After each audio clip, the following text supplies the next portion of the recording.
Arcane season 1 पिल्टोवर में आपका स्वागत है। यहाँ वैज्ञानिक प्रगति ने सबका जीवन बेहतर किया है, लेकिन गरीबों के लिए नहीं। वे अंडर सिटी में रहते हैं। वह एक बहुत बुरा इलाका है।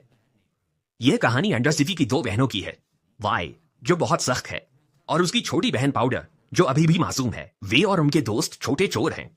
उन्हें ऊपरी शहर में एक बड़ी चोरी का सुराग मिला है, लेकिन जब पाउडर को ये नीले गोले मिलते हैं वे कुछ बड़ा चुरा लेते हैं।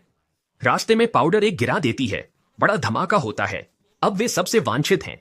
एक दोस्त पाउडर को दोष देता है, उसे बदकिस्मत मानते हैं, उसे जिंक्स कहते हैं। अब अंडर सिटी ज्यादातर अपराधियों और खलनायकों का अड्डा है। सिर्फ वॉन्डर, लड़कियों के गोद लिए पिता, एक अच्छे इंसान और समुदाय के नेता हैं। लेकिन लड़कियों की चोरी के बाद प्रवर्तक सख्ती कर रहे हैं। पुलिस प्रमुख एक अच्छा पुलिसकर्मी है। वह कहती है, मेरे बॉस मेरे पीछे पड़े हैं, इसका दोष किसी को लेना होगा। विज्ञान प्रयोगशाला युवा आविष्कारक जे स्टालिस की है। वह इन गोलों पर प्रयोग कर रहा था। इनमें जादुई शक्ति होती है। उसे पता है यह शक्ति है। बचपन में किसी ने उसे बचाया था। जेस के पास अकादमी के प्रमुख प्रोफेसर हीमरडिंगर आते हैं। वह कहते हैं, जेस, जादू बेहद खतरनाक है, अब और नहीं। विक्टर को जादू में संभावनाएं दिखती हैं। वह जेस के साथ गुप्त रूप से काम करता है। दोनों दोस्त बन जाते हैं। अब हालात और बिगड़ गए। वाई कहती है, हम ये क्यों सहें, हमें लड़ना चाहिए। लेकिन वॉन्डर लड़ाई की कीमत जानता है। वह आखिरी विद्रोह का नेता था।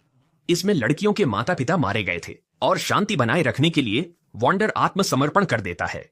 लेकिन बाहर निकलते समय उन पर हमला हो जाता है। अच्छे पुलिस वाले को सिल को मार देता है। वह और वॉन्डर पहले दोस्त थे। उन्होंने अंडर सिटी को आजाद करने की कोशिश की, लेकिन सिल को बहुत क्रूर हो गया, इसलिए वॉन्डर ने उसका विरोध किया। वाई वॉन्डर को बचाने जाती है। वह पुराने दस्ताने पहनती है और हाँ, उसकी मुक्केबाजी में दम है। वह सिल्को के गुंडों से लड़ रही है, लेकिन सिल्को के पास एक गुप्त हथियार है, नया ड्रग शिमर। उसके एक आदमी ने इसे पिया और सुपर स्ट्रॉन्ग मॉन्स्टर बन गया।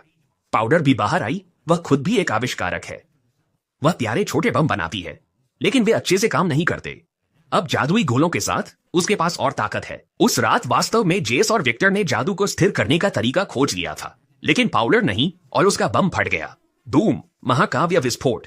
हाँ, वह शानदार था। पाउडर खुश थी, उसने दिन बचा लिया, लेकिन असल में नहीं। उसके विस्फोट ने उसके सभी दोस्तों को मार डाला। ओह भगवान, कितना दर्दनाक। वॉन्डर शिमर में गिर गया और खुद हल्क बन गया। उसने वाई को बचा लिया, लेकिन अब वॉन्डर सच में मर गया लगता है। तो वाई अपनी बहन से काफी नाराज है। उसे जिंक्स कहती है। वह भाग जाती है और रोने लगती है। पाउडर अकेला महसूस करती है। वाई अपनी बहन के पास पहुंचती पुलिस उसे पकड़ लेती है। वह भ्रष्ट पुलिस वाला था। सिल्को ने उसे पैसे दिए थे। अब उसे बुरा लग रहा है। वह वाई को जेल ले जाता है सिल्को से बचाने के लिए। सिल्को पाउडर को ढूंढता है और कहता है, सब ठीक है। इसके बाद समय बीत जाता है और जेस का हेक्सटेक सफल हो जाता है। पिल्टोवर और भी जादुई हो जाता है, जबकि अंडर सिटी पहले से भी ज्यादा बदतर हो जाता है, पूरी तरह से सिल्को के नियंत्रण में। यह एक गंदी अपराधी पंख डायस्टोपिया है जहां शिमर का राज है। सिल्को का गैंग शिमर भेज रहा था, तभी फायरलाइट्स ने हमला कर दिया। वे कूल होवरबोर्ड्स पर थे, लेकिन खेप की रक्षा सिल्को के नए प्रवर्तक कर रहे हैं। हाँ, यह पाउडर है। अब वह जिंक्स कहलाती है। दुर्भाग्यवश उसका दिमाग बिखर चुका है। उसके साथ गंभीर समस्याएं हैं।